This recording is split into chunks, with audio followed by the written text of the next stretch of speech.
dikurniakan nikmat Islam dan iman. Apa dia, iaitu nikmat yang besar juga, kata Nabi SAW, as-sihat, nikmat sihat.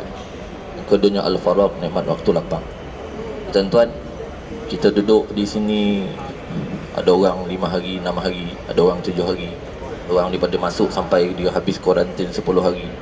Kita rasa, barulah kita rasa betapa nikmatnya sihat. Di manfaatkanlah waktu yang Allah izinkan ke atas kita ni, tuan-tuan. Khususnya tanpa kita sedar, hari ni kita dah masuk hari yang ke-19. Kita berpuasa malam yang ke-19, insya-Allah. Esok dah masuk sedekah yang terakhir di dalam bulan Ramadan. Jadi tuan-tuan yang saya kasih sekalian, saya cuma nak simpulkan tazkirah tengah hari ni pada 3 hadis Nabi SAW. Mudah-mudahan jadi manfaat atas kita semualah. Sebab kita tak tahu sama ada tahun depan kita akan bertemu dengan Ramadan ni ataupun tidak. Kita tak akan merasa kehilangan setelah kita akan kehilangan. Itu sebab hari ni kita hargailah pada tiap-tiap keadaan yang diizinkan Allah atas hidup kita ni. Mudah-mudahan adalah nilai-nilai kebaikan yang kita usahakan bersama-sama. Dan sebab pesanan ataupun peringatan ni adalah sunnah Nabi SAW. Nabi sebut fazakir fa inna dzikra tanfa'ul mu'minin. Dalam satu ayat Allah Ta'ala, berilah peringatan sebab peringatan ni dia sangat berguna kepada orang yang beriman. Dia apa maksud iman? Dan kita disuruh diperintahkan berpuasa ni pun sebab iman. Dan kita solat ni bukan nak kata kita baik.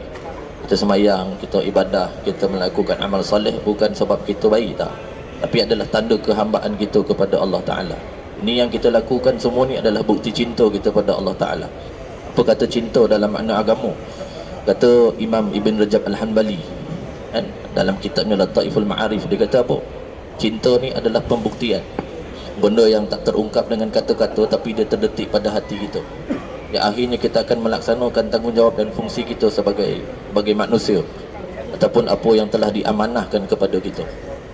Di sebagai tanda kasih, tanda sayang, tanda cinta kita kepada Allah Ta'ala, maka kita mudah-mudahan digolongkan dalam golongan yang disebut adalah golongan yang beriman. Dan itu sebab kata Allah Ta'ala di dalam Quran, ya ayyuhalladzina amanu kutiba alaikumusiyam kama kutiba alal ladzina min qablikum la'allakum tattaqun. Wahai orang-orang yang beriman, kata Allah Ta'ala, hendaklah kamu berpuasa, diwajibkan kamu berpuasa, difardukan ke atas kamu berpuasa sebagaimana yang telah difardukan ataupun yang disuruh pada umat-umat yang terdahulu, la'allakum tattaqun. Kalau kita belajar bahasa Arab, la'alla ni kalau bahasa Melayu terjemahnya supaya, agar, moga-moga. Maksud moga, supaya ni dia belum confirm.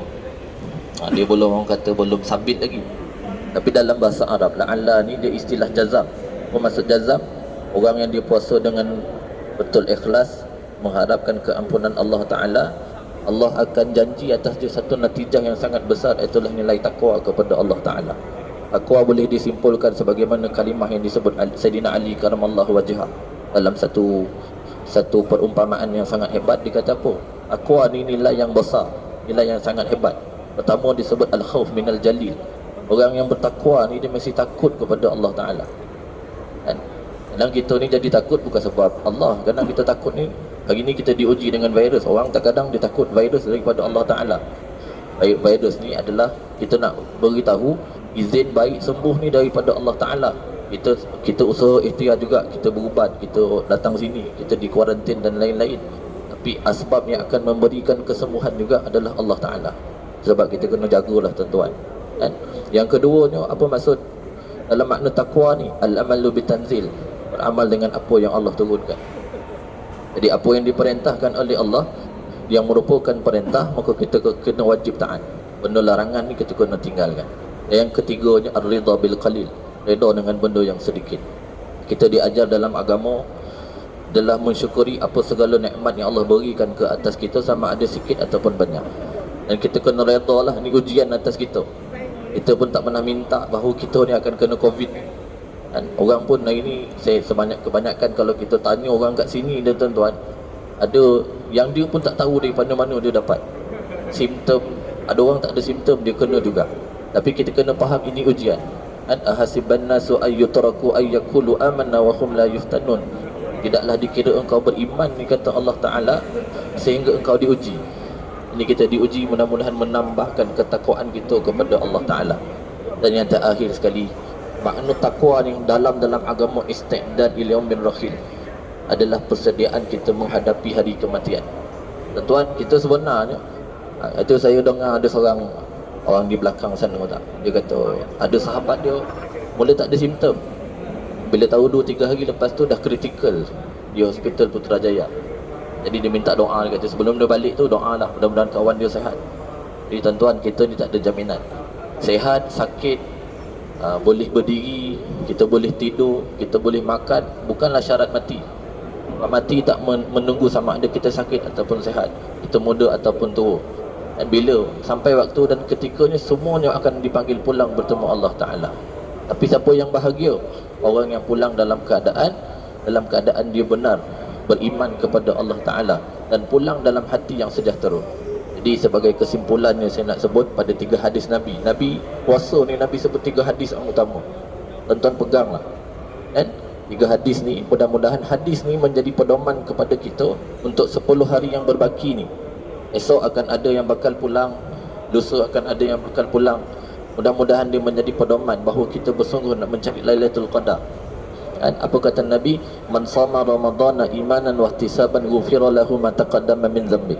Yang kedua Nabi kata man qama ramadan imanan wa ihtisaban ghufira lahu ma taqaddama min dhanbi. Yang terakhir, man qama lailatal qadri imanan wa ihtisaban ghufira lahu ma taqaddama min dhanbi. Nabi kata Ramadan ni ada 2 benda yang utama, kata Nabi. Pertama, puasa pada siang hari. Yang kedua, mendirikan malam.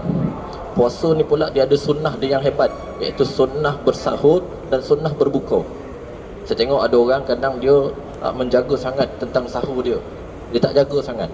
Sedangkan waktu sahur ni tuan-tuan adalah waktu yang paling mustajab doa. Mustajab doa, kan? Kita biasa bangun pukul 4 pagi tak? Saya pun bila kali pertama bangun pagi ni kita tak pernah sahur macam tu. Kita biasa sahur hujung-hujung kan. Tapi tak apalah, mungkin sebab kita ramai nak mudahkan pengurusan dan lain-lain. Tapi ala kulil hal pun carilah keberkatan. As-sahru fa inna fis sahurin barakatun, kata Nabi. Sahur ni adalah satu keberkatan. Yang keduanya berbuka. Okay, sebenarnya pada puasa ni tuan-tuan, bukan sebenar sekadar amalan puasa tu, tapi Allah nak ajar kita tentang satu makna dan besar dalam hidup ni. Setiap yang bermula pasti akan berakhir. Kita ni hidup tuan-tuan, dan kita akan mati, dan kita akan pulang kepada Allah Ta'ala. Ini ibrah paling besar dalam makna puasa. Tuan-tuan bayangkan orang yang menjaga puasa dia dengan elok, bersahur dengan elok, ibadahnya diisi dalam kekosongan dia sepanjang melalui ibadah puasa tu diisi dengan kebaikan. Bagaimana dia akan pulang bertemu dengan Allah Ta'ala. Begitulah juga kita puasa daripada pagi tu elok, kita sahur, kita isi dengan amalan-amalan yang baik.